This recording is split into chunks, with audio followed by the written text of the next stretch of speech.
bertemu dengan seorang ustadz, kemudian ustadz itu bilang begini.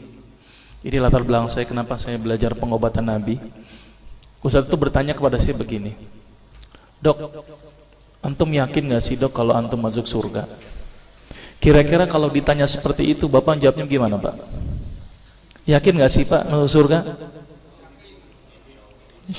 Insya Allah pasti ya. Saya jawabnya pada waktu itu apa? Yakin Ustaz, saya masuk surga karena Allah menurut prasangka hambanya. Tapi Ustaz itu bilangnya lain. Kayaknya antum masuk neraka deh. Waduh, Masya Allah kok bisa bilang begini Ustaz? Dari mana antum berpatokan anak masuk neraka? Tapi Ustaz itu cukup cerdas. Dia memberikan data-datanya ke saya. Maka saya bersyukur kepada Ustaz tersebut ya. Dia ambil pada waktu itu, mohon maaf ya, saya menyebut merek, mohon maaf. Diambil obat, ya dok. Saya nyebut merek, mohon maaf ya, Lovenox. Obat apa itu? Obat yang dipakai untuk mengencerkan darah. Biasanya diberikan pada penderita penyakit jantung, stroke dan gangguan bekuan darah. Lovenox. Di situ tertuliskan kata apa? Porsin origin. Ada yang tahu porsin? Ada yang tahu? Nggak ada yang tahu. Berarti kalau dokter ngeresepin obat apa aja ditelan semuanya nih. Masya Allah. Porsin itu isinya Pak, babi Pak. Malah di boxnya tertulis kata-kata bener-bener bersumber dari babi.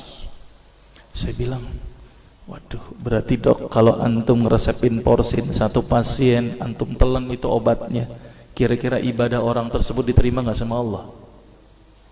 Diterima atau tidak? Tidak akan diterima dok. Siapa yang dipersalahkan nanti? Antum yang menuliskan resep. Satu.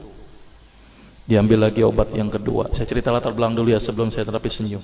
Diambil obat yang kedua. Pada waktu itu diambil apa? Actrapid. Apa itu? Insulin. Tulisannya apa? Human insulin. Jadi diambil dari manusia yang telah meninggal. Diambil pankreasnya, insulinnya, yang menderita penyakit kanker pankreas, dibuatlah obat. Berarti dokter sudah menyuntikkan manusia ke dalam manusia. Diambil lagi obat yang ketiga. Luar biasa ini dokter. Apa Ustadz ini? Diambil obat namanya analsik. Apa itu analsik? Obat untuk pusing. Ini di kalangan dokter sering resep ini nih. Isinya apa? Antalgin dan diazepam. Diazepam, makanya kalau orang minum obat ini pasti ketagihan, saya yakin. Kalau minum obat warung nggak ngefek ini. Karena kenapa? Karena mengandung diazepam. Diazepam itu apa? Narkoba Pak. Bikin kita teler. Maka itu cara nyari uang paling gampang, kasih aja resepin analsik, pasti balik lagi dia. Karena kenapa? Narkobanya bikin kecanduan. Dia mengandung diazepam. Diazepam fatwa ulama bagaimana? Haram. Diambil lagi obat batuk, kodein. Maka itu kita minum obat batuk langsung hilang batuknya karena kodein. Kodein ini ternyata derivat dari narkoba. Berarti dokter sudah ngeresepin narkoba. Diambil semua obat sirup di depan saya, lihat dok, lihat semuanya. Ada nggak yang tidak mengandung alkohol? Semuanya mengandung alkohol. Sampai saya pikir, Masya Allah, berapa ribu pasien yang telah saya resepkan obat-obatan haram tersebut. Ini yang menjadi kegelisahan saya Pak.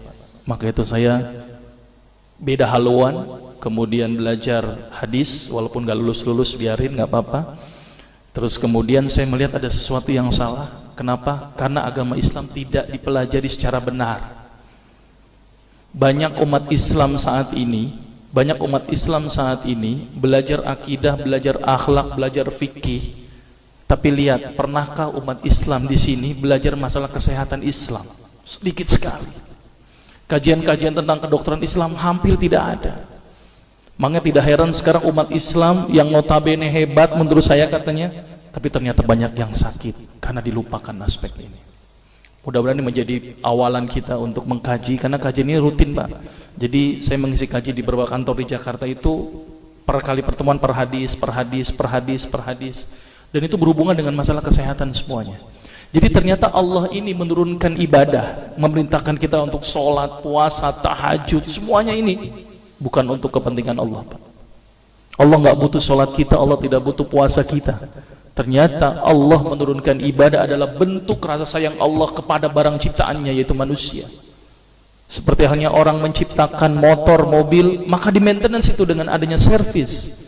Maka Allah juga memaintenance barang ciptaannya, yaitu manusia, dengan servis. Servis yang dilakukan adalah dengan ibadah. Jadi kalau saat ini kita tidak melakukan ibadah, sama aja tidak mau servis diri kita sendiri. Saya akan terangkan ternyata semua amalan yang dicontohkan Rasul itu bermanfaat dari sisi kesehatan. Saya akan mulai nanti dengan terapi senyum ya.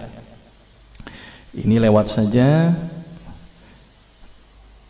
Ini saya mohon maaf nyebutin obat-obatannya, mohon maaf ya.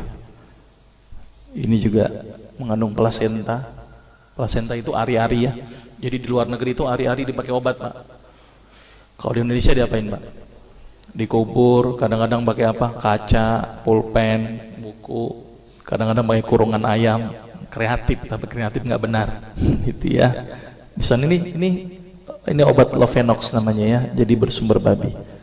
Ini yang mengandung narkoba. Wah, dulu tuh saya kalau jadi dokter gila-gilaan pengasih narkoba, Pak. Setiap ibu hamil, setiap ibu datang dengan bawa anak kecil, itu anak kecil pasti saya kasih narkoba, Pak. Kenapa? Karena ibu-ibu paling seneng kalau anaknya datang terus kemudian tidur pules. Wah, seneng banget tuh ibu-ibu. Apalagi obatnya yang tokcer, paling seneng itu orang. Maka itu saya kalau ngasih obat antibiotik dulu nggak namanya amoxicillin, ampicillin, nggak level buat saya. Apa yang saya kali cefalosporin, obat turun demam aja nggak ngefek, menurut saya cuma 500 mg, Pak, 650. Dan selalu anak kecil datang kan alasannya takut kejang. Selalu saya tambahkan apa ini, Pak? Luminal. Saya dulu bandar narkoba, Pak, tapi legal, resep. Makanya itu saya banyak dosa ini. Mudah-mudahan ini bisa menembus dosa saya nanti di akhirat. Ya, ini insulin ya. Ini kosmetik yang